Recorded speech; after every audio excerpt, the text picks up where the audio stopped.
Bien, bonjour à tous. On va reprendre l'étude donc de l'école d'Athènes de Raphaël pour comprendre ce que c'est que l'art de la Renaissance.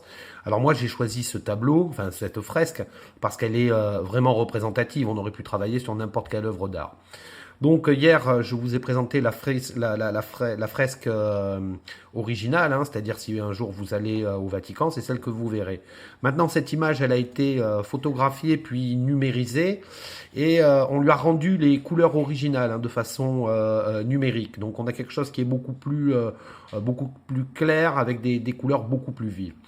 Donc souci du réalisme, hein, on en était resté là hier, hein, on avait vu les lignes de fuite, le point de fuite, on avait vu la symétrie.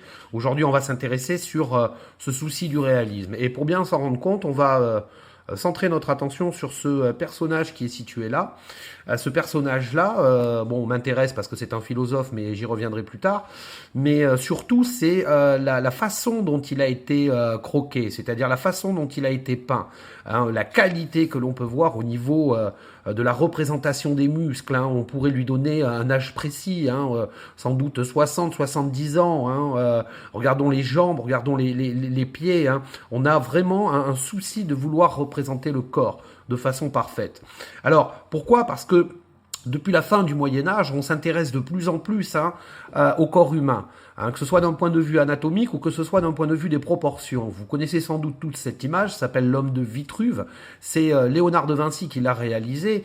Et Léonard de Vinci est convaincu que l'homme, en lui, porte des proportions divines, hein, dans la mesure où Dieu a créé l'homme à son image, donc l'homme doit avoir des proportions qui sont parfaites. Et ces proportions s'inscrivent dans un cercle et s'inscrivent dans un carré.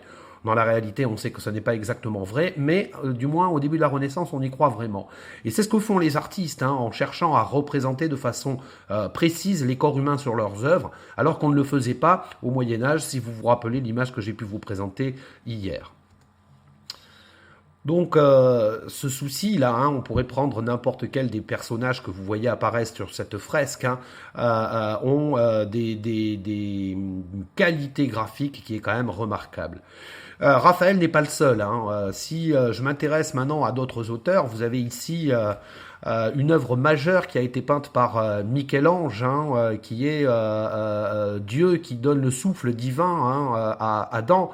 On pourrait passer un certain temps à regarder, hein, Adam qui est représenté sur votre gauche, et toujours pareil, hein, ce souci de représenter le corps humain. On n'a plus peur de la nudité, hein, à la Renaissance, alors qu'au Moyen-Âge, on va avoir tendance à le cacher.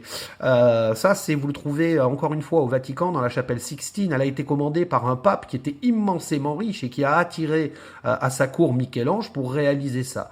Hein, c'est la fameuse chapelle Sixtine. Vous allez le retrouver dans une œuvre qui est moins connue également, qui s'appelle La Belle Ferronnière. Je vous invite véritablement à regarder le détail de ce visage.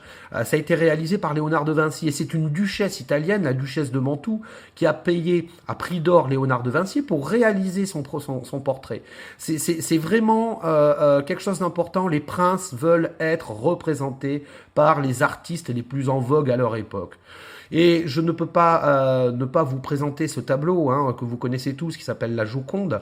Si maintenant on veut comprendre pourquoi la Joconde se situe dans un musée parisien, c'est-à-dire le musée du Louvre, alors il faut faire référence à la façon dont il est arrivé ici. Le roi de France, François Ier, est parti faire des guerres en Italie, on appelle ça les guerres italiennes, et il est rentré en contact avec Léonard de Vinci. Encore une fois, il a payé à prix d'or Léonard de Vinci pour qu'il vienne s'installer en France, hein, pour qu'il vienne diffuser ce nouvel art. Et Léonard de Vinci est parti avec ce tableau de la Joconde. Il est mort en France, dans un château qui s'appelle le Clos Lucé, qui est devenu un musée. Voilà pourquoi la Joconde reste française 6 siècles plus tard. Donc on va terminer par ceci. La Renaissance est bien née en Italie, comme vous pouvez le voir ici, mais elle a essaimé, c'est-à-dire elle s'est diffusée après dans des endroits bien particuliers. Hein, donc, notamment dans la vallée de la Loire, hein, c'est là où François Ier va faire construire toute une série de châteaux typiques de la Renaissance, et c'est ici, je vous l'ai déjà dit, que Léonard de Vinci s'est éteint. Mais on voit également que l'art de la Renaissance est diffusé également dans le sud du Saint-Empire allemand, on appellerait ça Allemagne à l'heure actuelle, mais également dans les Pays-Bas. Voilà pour aujourd'hui, il est temps maintenant de noter tout ça sur votre cahier.